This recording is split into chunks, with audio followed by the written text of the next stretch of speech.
Welcome to Creepy Campfire Tales, where the world of the unexplained, the mysterious, and the terrifying comes to life. We dive into haunted places, ghostly encounters, and chilling folklore that will make you question what lurks in the shadows. Each story is carefully crafted to pull you into the unknown, whether it's supernatural legends, real-life mysteries, or urban myths. There's always a tale waiting to send shivers down your spine. And the best part? You're never alone. You're part of our community of brave souls, always ready for one more terrifying story. Don't forget to subscribe and hit the bell icon so you never miss a new story. Welcome to Creepy Campfire Tales, where every fire holds a dark secret. The house on Sycamore Lane stood as a haunting reminder of an unsolved mystery. Unlike the neighboring homes with bright flowers and well-kept lawns, this one loomed in decay, with ivy sneaking up its cracked walls and windows covered in a thick film of grime. The last family had vanished without a trace a decade ago, leaving only whispers of what had happened behind closed doors. No one dared approach it, except for the occasional curious teenager on a dare. One rainy evening, Lena, a new girl in town, heard about the house during a sleepover. Her friends exchanged stories about shadows in the windows, flickering lights in the attic, and strange noises late at night. Despite the warnings, Lena's curiosity got the best of her. When the others fell asleep, she quietly slipped out the house, her flashlight trembling in her hand as she made her way to the old house. As Lena approached, a heavy silence blanketed the yard. Even the wind seemed to avoid this place, leaving an unsettling stillness in its wake. She crept up the cracked stone steps, her heart pounding as her flashlight illuminated the door's peeling paint. When she reached her handle, the door creaked open on its own. Inside, the air was damp and stale, filled with a faint, musty odor. Lena shined her flashlight down the hall. Cobwebs hung like lace, and a chill crept down her spine as she moved further inside. She felt the weight of the house around her, as if it were breathing, watching, waiting. Each step sent a groan through the floorboards, echoing through the hollow rooms. She reached the staircase that spiraled up into darkness, where she thought she heard faint, herald whispers. Ignoring the warnings in her mind, Lena ascended, each step sinking deeper into the floor, as if the house was trying to pull her in. When she reached the second floor, she saw a faint light at the end of the hallway. Moving closer, Lena realized it was coming from a bedroom, where a faint figure stood in the corner. She froze, her breath caught in her throat, as she saw the figure turn slowly, revealing a hollowed-eyed child, barely illuminated. The child's face was pale and drawn, her lips parted in an eerie, frozen smile as she held out a small, delicate hand. The little girl whispered, "Will you play with me?" Lena stumbled back, her flashlight flickering as the girl's smile twisted into something sinister. Her empty eyes locking onto Lena, the door behind Lena slammed shut, trapping her in the room. Panicked, she rattled the doorknob, but it wouldn't budge. The air around her thickened, pressing down on her as the girl took slow, steady steps toward her. Then Lena heard it, the faint sound of footsteps all around her, not just from the little girl, but from the walls, the ceiling, everywhere. Murmurs filled the room, overlapping voices that grew louder with every second, accusing, pleading, and crying in terror. In a surge of fear, Lena rushed to the window and tried to open it, but it too wouldn't budge. Suddenly she felt a cold hand grip her shoulder. Spinning around, she found herself face to face with the little girl, whose hollow eyes had turned dark, endless pits. With a soft, almost gentle voice, the little girl whispered, "You are one of us now." Leah felt her strength drain, as if the house were swallowing her energy, her will, her very essence.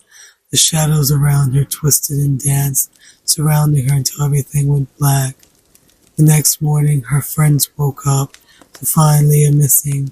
The police searched everywhere, but found no trace, except a few weeks later a neighbor walking by the old house of Sycamore Lane swore they saw a faint light in the attic window and a shadow, a girl standing with hollow eyes, waiting, just like the stories of those who had disappeared before.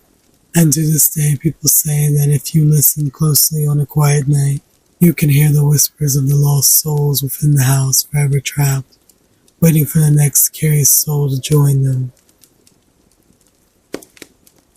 The old Beckman House had been abandoned for years, standing at the edge of a town as a monument to darkness. Every Halloween, local kids would whisper about the mysterious night stalker who once lived there, a murderer who disappeared on Halloween night, leaving behind a legacy of terror.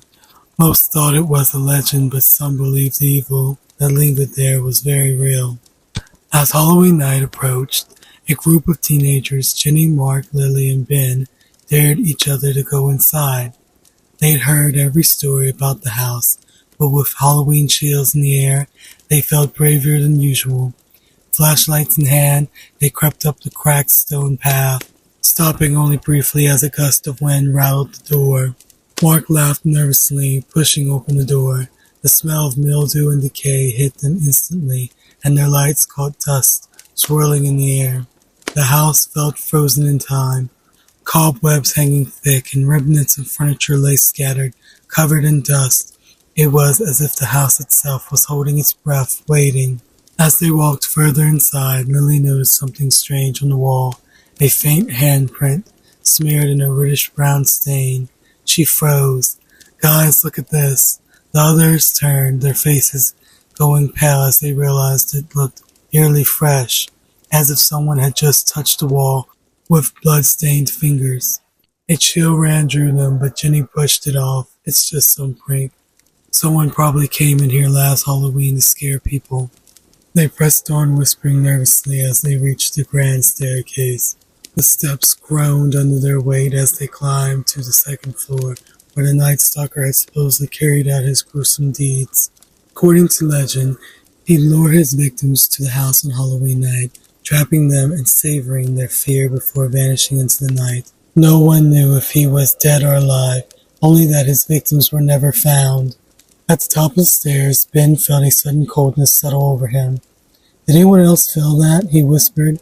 The others nodded, their breaths visible in the frigid air. Though the house had no power of ventilation, they moved toward one of the bedrooms where the Night Stalker was said to have his lair. Inside, the air grew thick as if they were walking through fog. Mark's flashlight flickered and died, leaving them in near darkness. They heard a faint noise from down the hall, like a door creaking open on its own. The faint sound of footsteps echoed, drawing closer. "No one else should be here, right?" Jenna whispered, gripping her flashlight. The footsteps stopped, and they heard a whisper, a very low whisper saying, "I've waited so long." Lily screamed, grabbing Jenna's arm. As the voice echoed around them, panic surged as they tried to rush back down the stairs, but the door at the bottom had somehow slammed shut, trapping them inside. The house seemed to come alive, filling with whispers and the scent of decay. Shadows shifted along the walls, and they saw the figure of a man slowly emerging from the darkness, his face hidden, but his outline was frightening. The Night Stalker. Mark frantically rattled the door handle, but it wouldn't budge. Come on, he muttered, his voice shaking. The figure moved closer, his footsteps echoing louder, each step a reminder of the horrors he had committed in the very space they stood. His eyes, cold and hollow, locked onto them, his lips twisting into an evil smile. Ben shouted, "Get away from us," but the figure only raised a blood-stained hand pointing directly at him. "None of you will leave," the Night Stalker said, his voice layered with an eerie calmness. Just as it felt as though he would reach them, Jenna spotted a side door near the stairway. She screamed for everyone to follow her, yanking it open and tumbling out into a narrow corridor. The others scrambled after her, their footsteps pounding as they rushed through the twisting passageways, praying it would lead them outside. Finally, they found themselves at the back of the house. They shoved open the back door, gasping as the cold night air hit their faces. They sprinted until they reached the street, not stopping until the house was far behind them. The next day, the police went to investigate after hearing the teen's story. But when they searched the house, it was empty as if no one had ever been there. Yet there was one chilling detail. Fresh, bloody handprints marked the walls in a dark, dried crimson that wasn't there before. And on the second floor, etched into the dusty glass of a window, were the words, "Halloween never ends for the Beckman House." To this day, people say that if you pass by the Beckman House on Halloween night, you can still hear footsteps inside and see a shadow watching from the windows, waiting patiently for someone to enter and never leave. The house at the end of Willow Lane was known for its eerie silence and strange figures that peered out from its foggy windows. Martin and his mother Edna had lived there for years, rarely mingling with neighbors and growing furious for their constant complaints. From loud music to children's laughter, everything seemed to aggravate them. Edna's wrath was notorious, and Martin, ever loyal to his mother, would often be seen storming out to argue on her behalf. One evening, just as autumn begun to blanket the town with crisp, chilly air, an old cloaked figure appeared at their door. The neighbors watched curiously as he slipped into the house and was welcomed with surprising warmth. Rumors began to spread that Martin and Edna had relatives, or worse, dark friends who'd come to visit. Edna brushed off any questions with a huff, insisting the man was only an old family friend. But strange things began to happen shortly after his arrival. Strange symbols appeared around their yard, scorched into the grass or etched faintly into the mailbox. A thick, unnatural fog hovered around their property, thickening as October crept toward Halloween. On Halloween night, the neighborhood was alive with laughter and costumes, but the house at the end of Willow Lane remained ominously dark. No one dared approach, but curious glances lingered. Inside, Martin was watching the street, nervously pacing as Edna spoke in hushed whispers with the man from the other night, who had returned, bringing with him 4 others cloaked in black. Martin finally broke his silence, his voice trembling. "Mother, who are they?" She turned to him, her eyes hard. "They are here to reclaim what we owe, Martin. Their family has taken what was theirs for generations." The words sent a chill through Martin. He had known about the strange history of their family, but thought it was just talk. His grandfather had bought the place from a reclusive family decades ago, warning Martin's parents to respect the grounds and disturb nothing, but Edna had refused to listen. She changed the house, tore down old symbols, and laughed at the eerie marks she found etched in the walls. The group of cloaked figures began chanting, their voices deep and resonant, echoing off the darkened walls. Martin tried to move toward his mother to pull her away, but his feet felt as if they were sinking into the floor. Shadows pulled around his ankles, cold and gripping, pinning him in place. "Mother, please," he gasped, his voice barely above a whisper. "Let's leave." Edna simply stared, her face twisted with defiance. "This is their home now," she spat. But the leader of the cloaked figure stepped forward, a smirk hidden beneath his hood. "Your claim means nothing," he intoned it, his voice thick with malice. "This place is consecrated ground, bound to our bloodline." As the chanting grew louder, the house itself seemed to respond. The walls shook, and strange shadows crept across the ceiling, flickering like flames. The symbols Edna had once scrubbed off the walls reappeared, glowing with a dark crimson light. The house was reclaiming them, and Martin could feel it in every corner, in every creak of the floorboards. It was alive with ancient fury. Suddenly, Edna began to scream, clenching her head as if 1,000 voices were whispering in her mind. Her shrill cries filled the room, merging with the chanting as one by one the cloaked figures circled her. They held hands, encasing her within their ritual, murmuring words in an ancient language. Martin fought against the invisible force binding him, watching helplessly as his mother was engulfed in a whirlwind of shadows. Her voice, once sharp and commanding, broke into a weak, desperate whimper. "Martin, help me."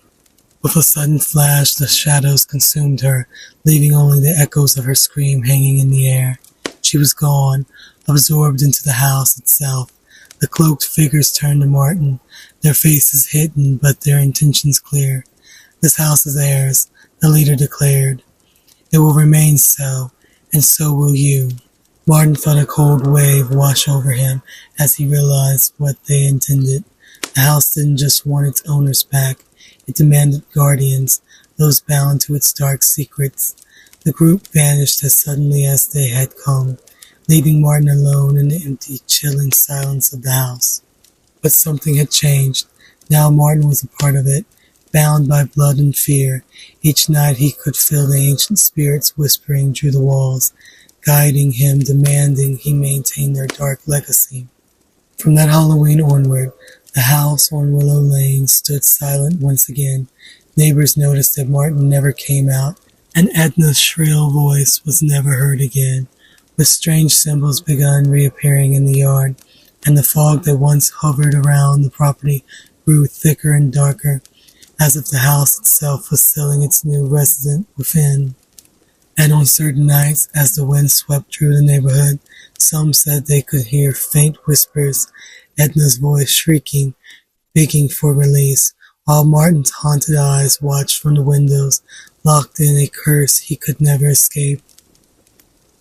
The small, quiet neighborhood had its fair share of odd residents, but none stood out like Miss Mildred Hensley. She lived alone in a weathered house at the corner of Maple Street, a place that seemed stuck in a time long past. The shutters were falling off, the paint peeling, and the lawn was wildly overgrown. Mildred rarely came out, and when she did, everyone kept their distance. Her sour, almost metallic smell was impossible to ignore. I'd always been curious about Mildred's peculiar habits. Sometimes late at night, I'd catch a faint glow coming from her basement window and see the outline of her figure moving about. It was something I tried not to dwell on too much, but the eerie fascination lingered. One muggy evening in late summer, I stepped outside to water my plants when the stench hit me, a foul, overpowering odor coming from Mildred's direction. The scent was thick and rotting, enough to make me gag. I turned just in time to see Mildred emerging from her house, dragging something large and wrapped in thick, crinkling plastic. She heaved and struggled with the load, her foul figure nearly dwarfed by the weight. With each step, I noticed dark red stains dotting the pavement behind her. I froze, my eyes wide, as she wrestled the bundle into the trunk of her car. A dark, viscous liquid trickled from the plastic, leaving sticky trails on the pavement. I felt my stomach turn. That night I couldn't sleep. I kept replaying the sight of the bundle, the stains and that horrid, lingering stench. Early that next morning, after another sleepless night, I picked up the phone and called the police, trying to ignore the shaky feeling in my voice as I explained what I'd seen. By the afternoon, 2 officers arrived at Mildred's home. I watched from my window as they knocked and eventually forced their way inside when she didn't answer. Minutes ticked by, stretching into what felt like hours until one of the officers reemerged, his face pale, heading to his car to call for backup.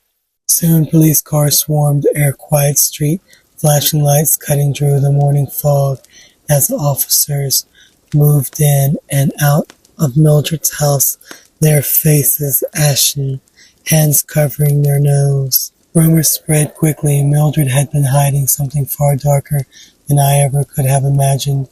In her basement, the officers found a row of glass jars, each containing a severed head, preserved in various state of decay. Some were so disfigured they were barely recognizable, while others appeared freshly severed, their expressions frozen in terror. As the officers cordoned off the area, I felt a strange, heavy guilt settle over me. I hadn't realized the extent of the horror brewing so close to my home. I watched as they finally led Mildred out in handcuffs, her frail form defiant, muttering under her breath as she was placed in the back of a squad car. Her gaze turned to the gathering crowd, and for a split second her eyes met mine. A slow, twisted smile curled across her face, one that chilled me to the core. It was a look I'd never forget, a mixture of pride and malice, as if she wanted someone to discover her all along. In the days that followed, her neighborhood felt blanketed in a cloud of horror. Whispers passed from house to house about the bodies Mildred had taken, the lives she'd stolen. Her home was eventually boarded up, left to stand empty, but the foul, lingering stench seemed to cling to the air, a haunting reminder of the horrors that had unfolded so closely by.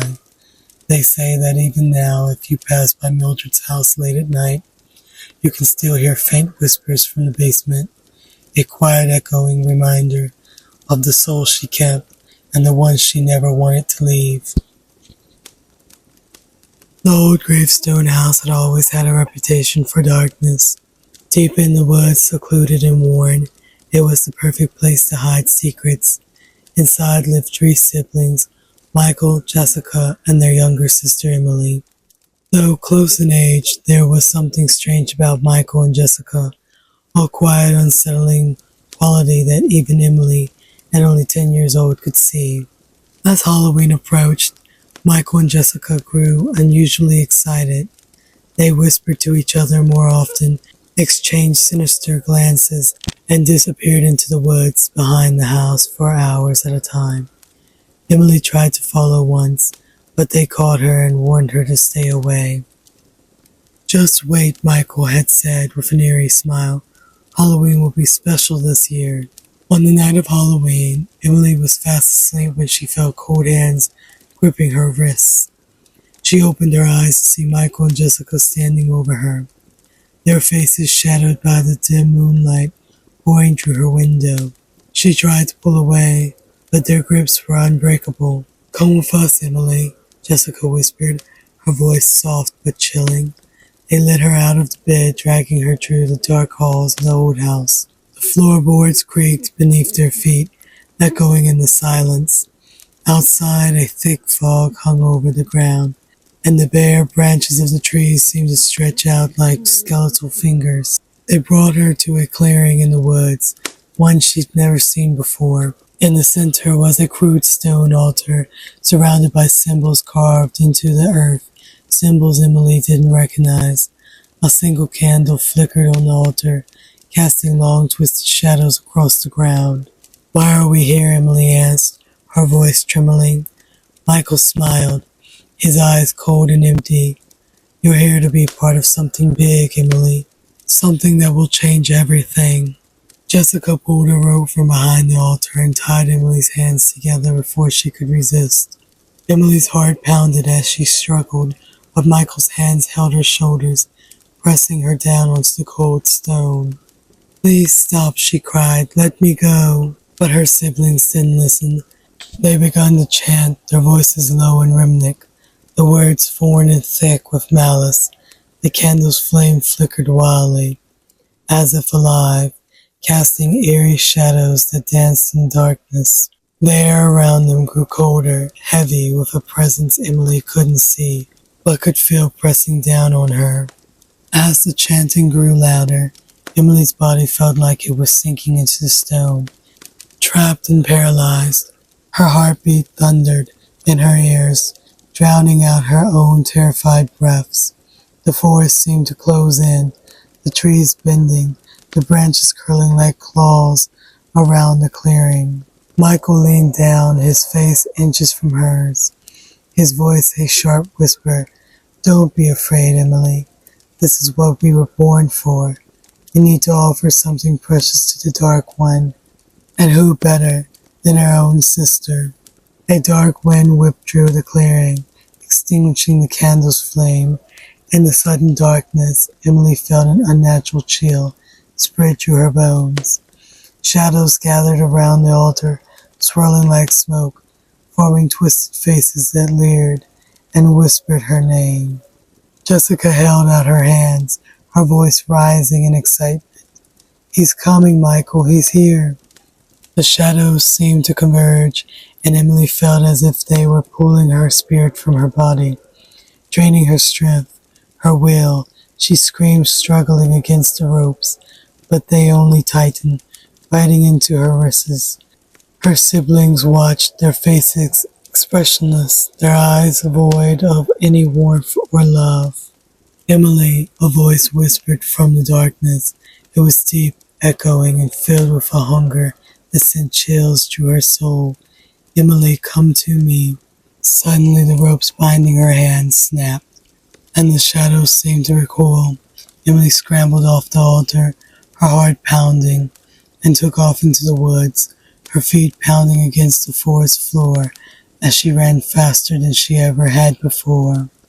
Behind her she could hear Michael and Jessica screaming her name, their voices filled with rage, their footsteps pounding as they chased behind her. But she didn't look back. She ran until the trees began to thin, until she could see the faint glow of her house through the fog. When she burst through the door, panting and terrified, she was met with silence. She turned expecting her siblings to burst in behind her, but they didn't. The forest beyond the doorway was empty, shrouded in darkness, as if swallowing them whole. The next day, search parties combed the woods, but Michael and Jessica were never found. Only the strange, chilling symbols near the altar remained, carved deep into the earth, a reminder of the sacrifice that was almost made. Some say that on Halloween night you can still hear whispers in the woods, calling for Emily, trying to finish what her siblings had started. Every night right around midnight, the eerie banging would start. At first Maggie and Tom dismissed it as old pipes or creaking wood. Their home was ancient and had its share of strange sounds, but these noises weren't like the usual creaks and groans.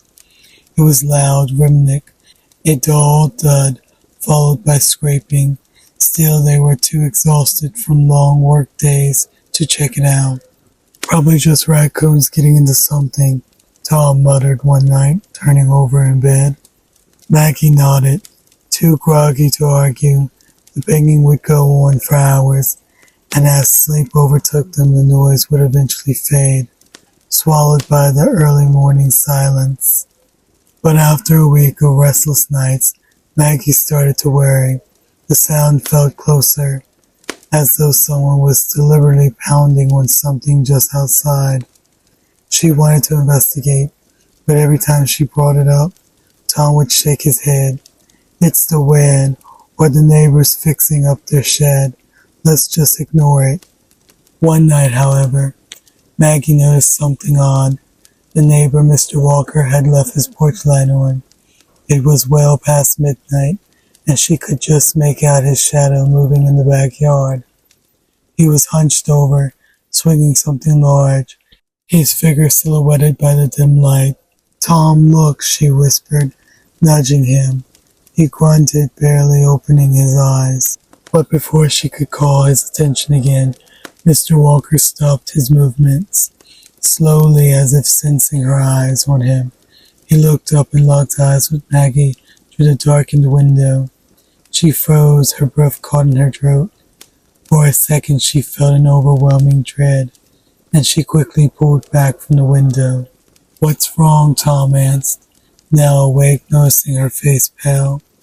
It's nothing, Maggie stammered, shaking her head. She decided not to tell him about the look she shared with Mr. Walker, the way his gaze had bored into her with strange, almost expected intensity. But the banging continued every night, growing louder and closer. One evening, Tom stepped outside to take the garbage out and noticed something strange in the yard. Patches of freshly turned soil scattered along the edge of their property, close to Mr. Walker's side of the fence. Maybe they're planning something, he muttered to himself, trying to ignore the shiver that ran down his spine. But when he glanced toward Mr. Walker's house, he saw the man standing on his porch, watching him. Tom waved uneasily, but Mr. Walker just stared, his expression blank and unsettling. That night the banging was louder than ever. Maggie and Tom lay awake, gripping each other's hands in silence.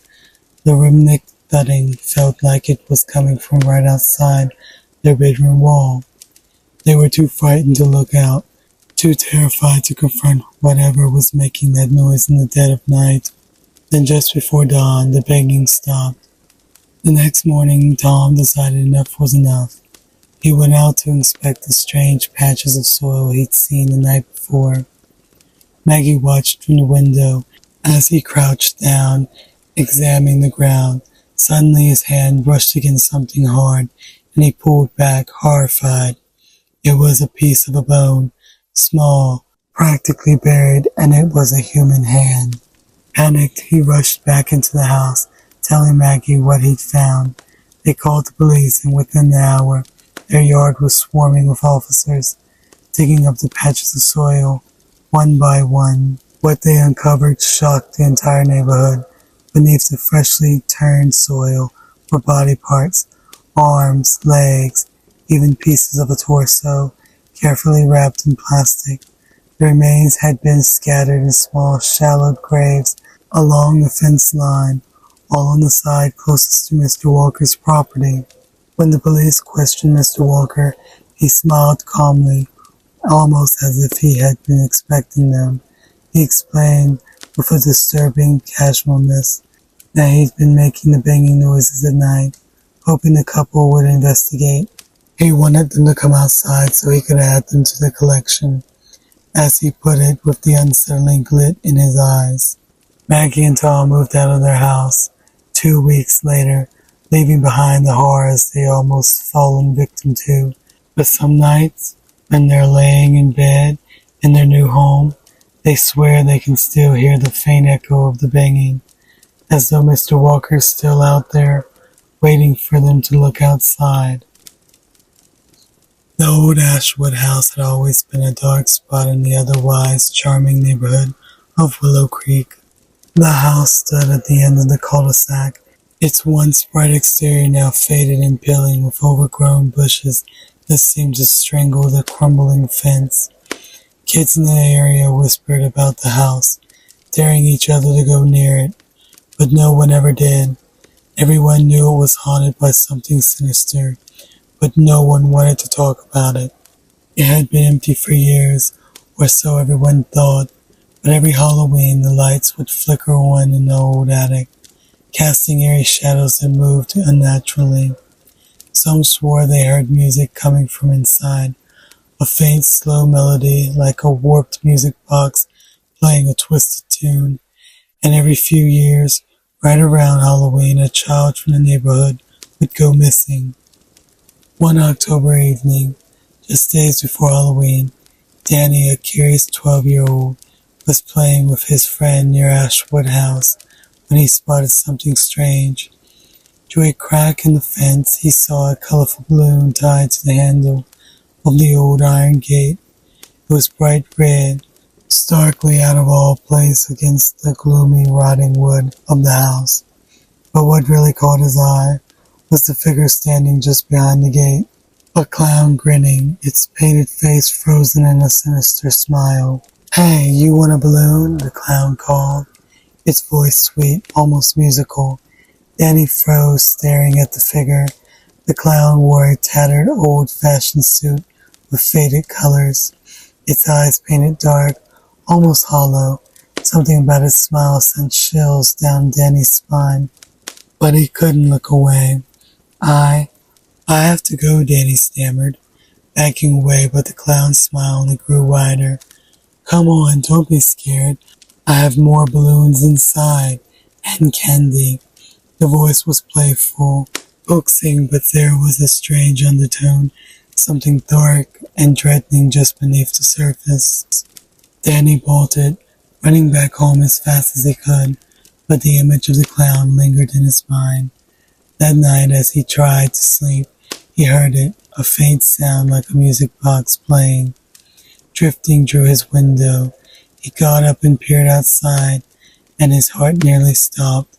The clown was standing in the middle of the street, under the dim glow of the street lights, holding a red balloon. It was staring directly at his house. Danny closed his curtains and tried to ignore it, telling himself it was just a trick of the light. But the next day, whispers spread around the neighborhood. Another child had gone missing.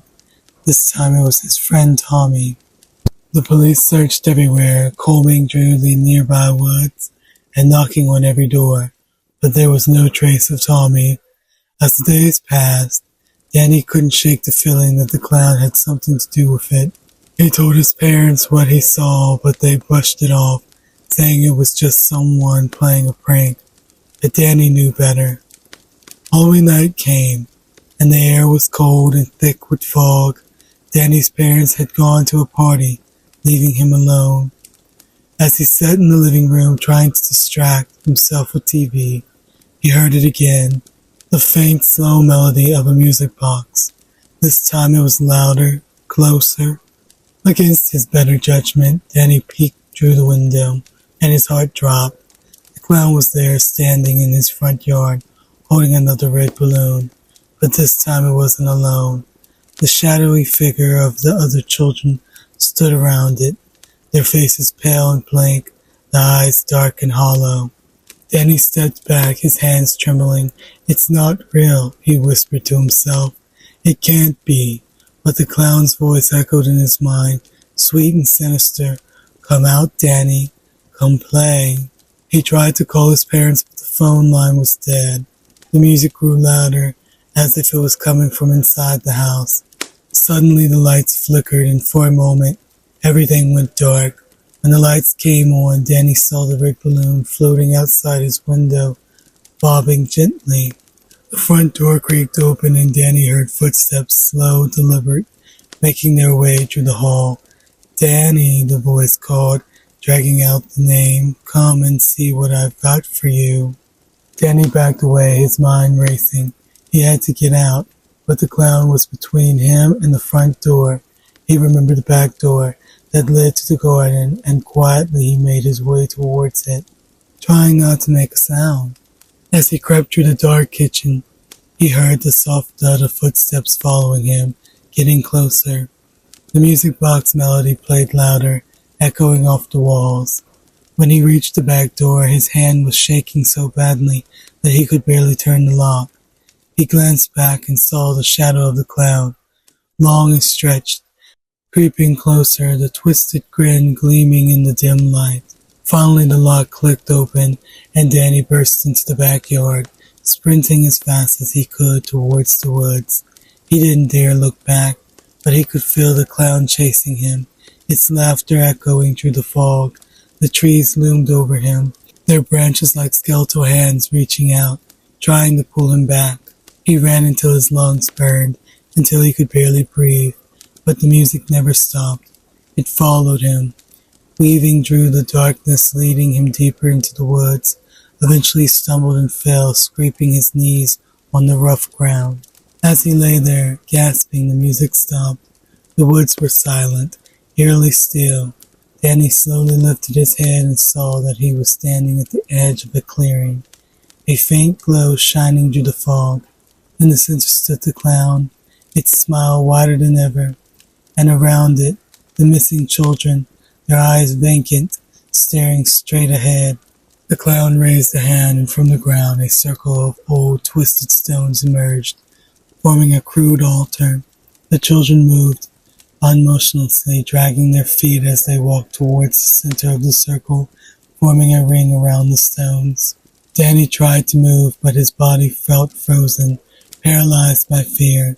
The clown's eyes locked onto his, and it began to chant a low, growly sound that sent chills through his bones. The ground beneath the altar cracked, and a dark swirling mist began to rise, filling the air with the stench of decay. "Welcome, Danny," the clown said, its voice now deep and distorted.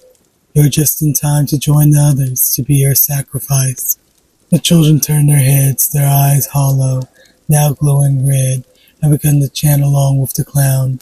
The mist thickened, forming dark, withering shapes that reached out towards Danny, wrapping around his ankles, pulling him closer to the circle. With every ounce of strength he had left, Danny broke free and ran, his scream swallowed by the fog. He didn't stop until he was back on the main road, the lights of the neighborhood blinking through the mist. He burst into a nearby house screaming for help, and the adults who found him said he was pale, shaking and covered in dirt. The police searched the woods, but they found nothing. The clearing, the altar, and the children were all gone, as if they had never been there. But Danny knew what he saw, and he knew the clown was still out there, waiting for the next child to wander too close to Ashwood House. The neighborhood tried to forget, but on some nights when the fog is thick and the air is cold, you can still hear it, the faint, slow melody of a music box, drifting through the trees, and a soft, sweet voice of the clown, calling out for another lost soul to join the circle. It was a dark, stormy night, and Sam was on his last delivery shift. He'd been a pizza delivery for months, and while he'd seen some strange things, this order was different. It was placed late, a single cheese pizza with extra sauce, and the address was on the outskirts of town, in a neighborhood known for old, creepy houses. The place had a reputation, but Sam needed the tips, so he drove out there. The house was classic horror movie material. It stood tall and gloomy with broken windows and an overgrown yard. There was only one light on, flickering behind the curtains. Sam double-checked the address, shrugged, and walked up to the front door, pizza in hand. As he raised his hand to knock, the door creaked open, revealing a dimly lit hallway. Before he could say pizza delivery, a woman appeared from the shadows. She was tall and thin with unkempt hair that seemed to frame her face like a dark hollow. Her eyes were wide, darting around nervously, and her smile was unsettling, too wide, too eager. "Come in, please," she said, her voice soft but urgent. "I've been waiting for you." Sam hesitated. I'm supposed to just hand the pizza over here. Payment in cash, right?" He tried to keep his tone light, but there was something off about the situation. The woman's smile faltered for a moment, but then it stretched wider, almost as if she were forcing it. "Yes, of course, but could you come inside? I need help carrying something. It won't take long." She stepped back, opened the door wider. Against his better judgment, Sam stepped inside. The hallway was dark, with old, dusty furniture pushed against the walls. There was a faint smell of bleach mixed with something metallic. As the door closed behind him, he heard the click of the lock louder than it should have been. "Where do you want the pizza?" he asked, trying to keep his voice steady. "Just follow me," she said, turning and leading him down the hall. Her movements were jerky, like she was forcing herself to stay calm. "It's right in here." She led him into a small, cluttered living room. There were boxes piled up with old, tattered books and random objects scattered everywhere. In the center of the room was a table with a half-burned candle, flickering weakly, but what caught Sam's attention was the huge knife laying next to the candle. It looked sharp, freshly cleaned with no reason to be there. Sam set the pizza down on the table, his eyes never leaving the knife. I should probably get going. Busy night, you know," he said, trying to edge towards the door. But before he could take another step, the woman stepped in front of him, blocking his path. "Wait," she said, her voice a little too loud, a little too desperate. "I need you to do something for me." She reached in her pocket and pulled out a small, worn piece of paper, thrusting it into Sam's hand. "Read this." Sam unfolded the paper, his hands trembling. It was a note handwritten and smudged. "Do not listen to her. Get out as fast as you can. She's dangerous." Sam's heart skipped a beat, and he looked up to see the woman's expression had changed. Her eyes were wide, pupils dilated, and she was breathing heavily. "Do you know why I called you?" she whispered, her voice shaky, almost childlike. "Because you're the only one who answered." She took a step closer, and Sam could see her hands were trembling. "They never want to stay, but I want someone to stay." Sam took a step back, the note crumbling in his hands. "Listen, lady, I'm just a pizza guy. I need to go," he said, his voice rising, but she lunged at him, grabbing his arm with surprising strength. Her fingers dug into his skin, and for a moment, Sam saw a flicker of something in her eyes, panic, desperation, and a hint of madness. "No, you can't go," she shouted, her voice echoing through the empty house. "You have to stay. You have to be here, or else." Sam struggled, trying to pry her fingers off, but she held on tight. "Or else what?" he shouted back, his fear now turning into anger. What do you want from me? She didn't answer. Instead, she let go of his arm and slowly stepped back, her head tilting to one side as if she was listening to something only she could hear. They told me I needed one more, she muttered, almost to herself. One more, and it'll stop. One more, and I can be free. Sam took this opportunity and bolted for the door, but just as he reached the hallway, she was there, blocking his path again. Faster than he thought possible. She was clenching the knife now, her knuckles white around the handle. Don't make me do this, she said, her voice cracking. I don't want to hurt you, but they won't let me go. I have to finish it. She raised the knife, her hand shaking. I have to finish it. Sam's mind raced. He could see the fear in her eyes, but also a wild, desperate determination. He needed to stall to find a way out. Who's making you do this? He asked, trying to keep her talking. Who's telling you to hurt people? She blinked as if waking up from a trance, and her grip on the knife loosened slightly. They are, she said, her voice barely more than a whisper. The voices. They said I need to call, and they said that stop if I... But before she could finish, there was a sudden loud bang on the door, making them both jump. Police, open up, a voice shouted from outside. The woman's eyes widened in terror, and she dropped the knife, her hands going to her head, as if to block out the noise. No, they can't be here, she whimpered. They'll ruin everything. Sam didn't wait for her to react. He lunged for the door, yanking it open, and stumbled outside just as two officers stormed in. Weapons drawn, they grabbed the woman, who was now sobbing, muttering incoherently as they restrained her. Sam stood on the porch, breathing heavily, trying to process what had just happened. One of the officers approached him. You okay, kid? He asked, glancing back at the house. You're lucky. We've been looking for her. She's been calling people out here for weeks, and nobody's made it out until now. Sam looked at the dark, looming house one last time.